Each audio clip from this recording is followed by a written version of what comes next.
করছেন সেপাই তার এফিসিয় পুস্তক তার 4 অধ্যায় তার 1 পদরে যীশু কথা কৌଛନ୍ତି কଣ ପ୍ରଭୁଙ୍କର ବାକ୍ୟ କଥା କହେ କଣ ଯେଉଁ ଆହ୍ୱାନରେ ତୁମେ ଆହୁତ ହେଇଛ ସେଥିରେ ତୁମେ ଯୋଗ୍ୟ ଆଚରଣ କର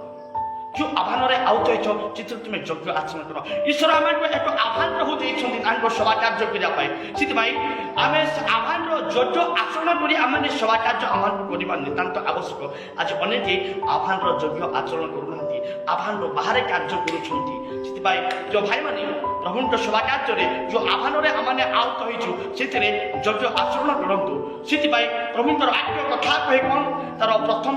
ଦ୍ୱିତୀୟ ପିତର ତାର 1 ଅଧ୍ୟାୟ ତାର 10 ପଦରେ ହେଇଛି ପିତର ଗୋଟେ କଥା କହନ୍ତି କ'ଣ